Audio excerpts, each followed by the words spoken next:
Mereka pernah menghancurkan hidupku. Mereka menghinaku, mengusirku, bahkan menganggap aku tidak akan pernah berhasil. Saat itu aku memilih diam, bukan karena aku lemah, tetapi karena aku percaya. Tidak semua luka harus dibalas.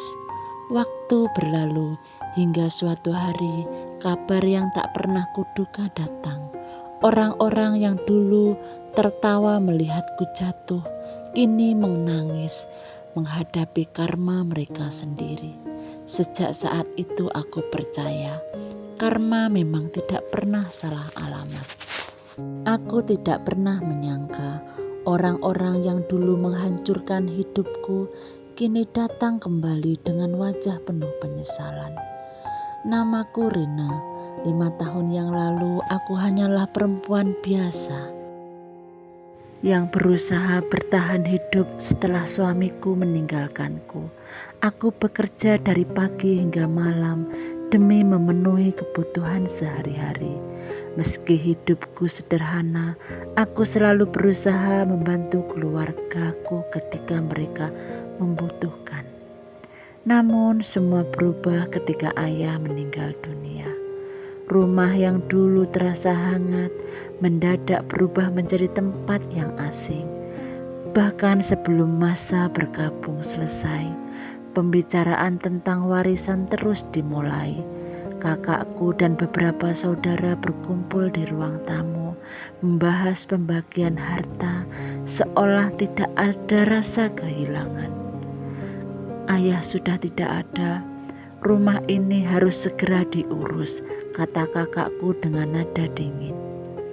Aku hanya diam. Bagiku kehilangan ayah jauh lebih menyakitkan daripada memikirkan harta. Beberapa hari kemudian mereka menuduhku. Katanya aku hanyalah menjadi beban keluarga. Mereka mengatakan aku tidak punya hak tinggal di rumah itu karena sudah menikah. Meski saat itu aku sudah hidup sendiri. Aku mencoba menjelaskan bahwa aku hanya ingin tinggal sementara sampai memiliki tempat lain. Tetapi tidak ada yang mau mendengarkan. Puncaknya terjadi sore itu. Kakakku melempar tas dan pakaianku ke teras. "Pergi, jangan pernah kembali ke rumah ini." Aku terpaku. Air mataku mengalir tanpa bisa kutahan. Aku memandang foto ayah yang masih tergantung di ruang tamu. Andai ayah masih ada, semua ini pasti tidak akan terjadi. Tidak ada seorang pun yang ambil aku. Tetanggaku hanya melihat dari kejauhan dengan tatapan iba. Sebagian ingin membantuku, tetapi tidak berani ikut campur urusan keluarga. Aku mengangkat tasku yang sudah penuh dengan debu. Dengan langkah berat aku meninggalkan rumah yang selama puluhan tahun menjadi tempat aku tumbuh. Di tengah perjalanan aku berjanji pada diriku sendiri, aku tidak akan membalas mereka. Aku hanya ingin hidup lebih baik. Aku menyewa sebuah kamar kecil yang atapnya bocor ketika hujan. Siang hari aku bekerja apa saja yang bisa menghasilkan uang. Malam harinya aku belajar keterampilan baru agar suatu saat bisa mengubah hidupku. Banyak malam kulewati dengan menangis sendirian. Berkali-kali aku ingin menyerah, tetapi setiap kali teringat wajah ayahku, aku kembali bangkit. Aku percaya suatu hal, orang yang berbuat baik mungkin akan diuji lebih dulu. Namun waktu selalu punya cara untuk menunjukkan siapa yang benar dan siapa yang salah.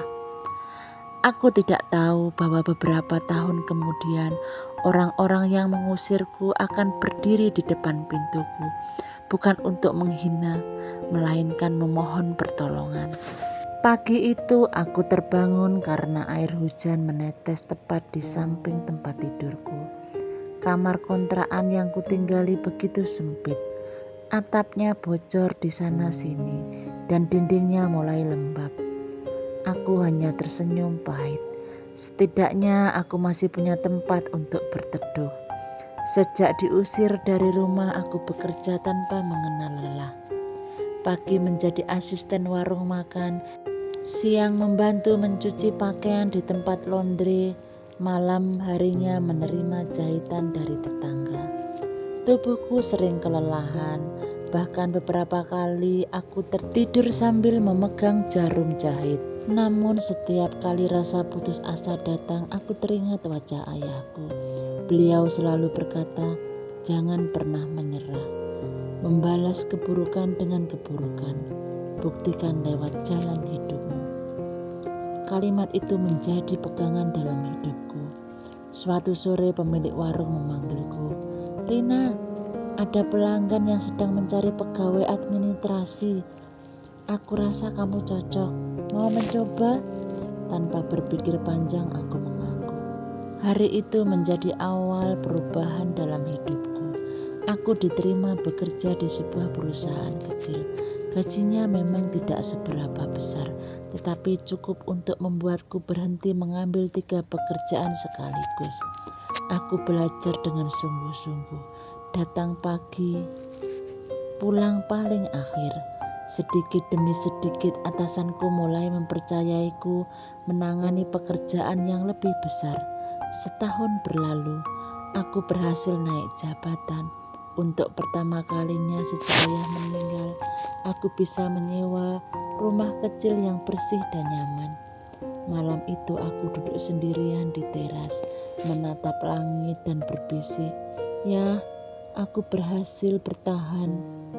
Air mataku jatuh menetes, bukan karena sedih, tetapi karena akhirnya aku bisa berdiri dengan kakiku sendiri. Aku tidak pernah mencari kabar keluargaku. Aku juga tidak pernah mendoakan mereka mendapat balasannya. Aku hanya memilih melanjutkan jalan hidupku. Tanpa ku sadari, di rumah yang dulu mengusirku, keadaannya mulai berubah. Usaha kakakku perlahan bangkrut, utangnya menumpuk. Hubungan antar saudara mulai dipenuhi pertengkaran karena saling menyalahkan. Rumah yang dulu mereka perebutkan kini justru menjadi sumber perselisihan, dan semua itu baru permulaan. Sementara aku mulai merasakan hidup yang lebih baik, mereka mulai merasakan pahitnya akibat keserakahan mereka sendiri. 2 tahun berlalu sejak aku meninggalkan rumah itu. Hidupku berubah sedikit demi sedikit. Aku memang belum menjadi orang kaya, tetapi aku tidak lagi khawatir memikirkan makan esok hari atau uang sewa rumah. Karena kerja kerasku dan kejujuranku, pemilik perusahaan mengangkatku menjadi kepala administrasi. Gajiku naik dan aku mulai menabung. Suatu hari aku memberanikan diri membuka usaha kecil-kecilan. Awalnya hanya toko kebutuhan sehari-hari di depan rumah kontrakan. Aku melayani setiap pelanggan datang dengan ramah, bahkan sering memberi utang kepada tetangga yang benar-benar kesulitan. Tak kusangka usaha itu berkembang begitu cepat. Banyak pelanggan datang karena mereka percaya aku tidak pernah menipu atau mengambil keuntungan yang berlebihan. Dalam beberapa tahun aku berhasil membuka toko yang lebih besar. Aku memperkerjakan beberapa karyawan yang sebelumnya juga sedang kesulitan mencari pekerjaan. Aku selalu teringat pesan ayah, "Kalau nanti kamu berhasil, jangan pernah lupa membantu orang lain." Aku berusaha menjalankan pesan sebaik mungkin dari ayahku. Sementara itu di kampung halaman, keadaan keluargaku semakin memburuk. Rumah yang dulu menjadi alasan mereka mengusirku akhirnya harus dijual untuk menutup utang. Namun hasil penjualan tidak cukup. Utang terus bertambah. Kakakku kehilangan pekerjaan. Adikku yang dulu selalu meremehkanku juga mengalami kegagalan dalam usahanya. Mereka mulai saling menyalahkan. Setiap hari rumah dipenuhi dengan pertengkaran. Kalau dulu tidak kita serakah, Mungkin semua tidak akan begini, ucap salah satu saudaraku dengan wajah penuh penyesalan. Untuk pertama kalinya mereka mulai mengingat namaku. Bagaimana ya kabarnya Kak Rina? Tidak ada yang tahu, karena sejak diusir aku benar-benar menghilang tanpa kabar. Suatu hari seseorang tetangga lama yang sedang berbelanja di toko terkejut melihatku. "Rina, benarkah ini kamu?" Aku tersenyum dan mengangguk.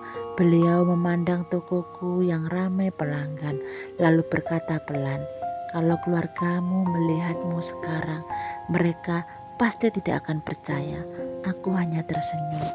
Bagiku masa lalu sudah cukup menjadi pelajaran. Aku tidak pernah lagi berniat menunjukkan keberhasilanku kepada siapapun. Namun ternyata kabar tentang diriku mulai sampai ke telinga keluargaku. Dan sejak hari itu mereka mulai menyusun rencana untuk mencariku. Hari itu hujan begitu deras. Aku baru saja menutup toko ketika seorang karyawan menghampiriku. "Bu Rina, ada beberapa orang yang ingin bertemu. Katanya keluarga dari Bu Rina." Jantungku berdenyut pelan. Aku menoleh ke arah pintu. Di sana sudah berdiri kakakku, adikku, dan beberapa saudara yang bertahun-tahun tidak pernah mencariku. Wajah mereka jauh berbeda. Tidak ada lagi kesombongan yang dulu kulihat. Yang ada hanya rasa lelah, malu, dan penyesalan. Perlahan mereka mendekat. Kakakku menundukkan kepalanya. "Rina, maafkan kami." Aku hanya diam. Kalimat yang dulu sangat ingin ku dengar, kini terasa begitu terlambat. Adikku mulai menangis. "Kami salah, Kak. Kami serakah. Kami mengusirmu setelah ayah meninggal. Kami pikir hidup kami akan jauh lebih baik tanpamu. Tapi sejak saat itu semuanya hancur." Suasana menjadi sunyi. Aku tidak marah. Aku juga tidak merasa puas melihat mereka menderita. Hatiku hanya dipenuhi rasa iba. Kakakku kembali berbicara. "Rumah sudah terjual, usaha bangkrut, utang menumpuk. Kami kehilangan hampir semuanya. Tolong kami, hanya kamu harapan terakhir kami." Aku menarik nafas panjang, lalu mempersilahkan mereka masuk. Mereka tampak terkejut. Mungkin mereka mengira aku akan mengusir mereka seperti dulu mereka mengusirku. Aku menyuguhkan minuman hangat. Tidak ada kata-kata kasar, tidak ada balas dendam. Setelah suasana sedikit tenang, aku berkata, "Aku sudah memaafkan kalian sejak lama." Mereka langsung menangis. Tapi memaafkan bukan berarti melupakan apa yang pernah terjadi. Mereka mengangguk pelan. Aku kemudian menyerahkan sejumlah uang. "Bukan untuk menghapus kesalahan kalian. Gunakan ini untuk memulai hidup yang lebih baik. Tapi setelah ini belajarlah hidup dengan jujur dan saling menyayangi." Kakakku memegang erat tanganku. "Kenapa kamu masih sebaik ini setelah semua yang kami lakukan?" Aku tersenyum sambil menatap foto ayah yang selalu kubawa dalam dompet. Karena ayah mengajarkanku jangan membalas keburukan dengan keburukan. Hari itu mereka pulang dengan membawa harapan baru. Aku tidak tahu apakah hidup mereka akan kembali seperti dulu. Tapi aku percaya penyesalan adalah hukuman yang jauh lebih berat daripada balas dendam. Dan aku juga percaya karma tidak selalu datang dalam bentuk penderitaan. Kadang mereka datang agar seseorang sadar, berubah, dan tidak mengulangi kesalahan yang sama. Jika ayah masih hidup, aku yakin beliau akan bangga, bukan karena aku berhasil, tetapi karena aku memilih menjadi manusia yang tetap memiliki hati meski pernah disakiti. Jangan pernah mengusir atau merendahkan keluarga yang sedang berada di titik terendah. Hidup terus berputar. Hari ini kita berada di atas, besok bisa saja kita yang membutuhkan uluran tangan. Memaafkan memang tidak menghapus luka, tetapi dapat membebaskan hati dari kebencian.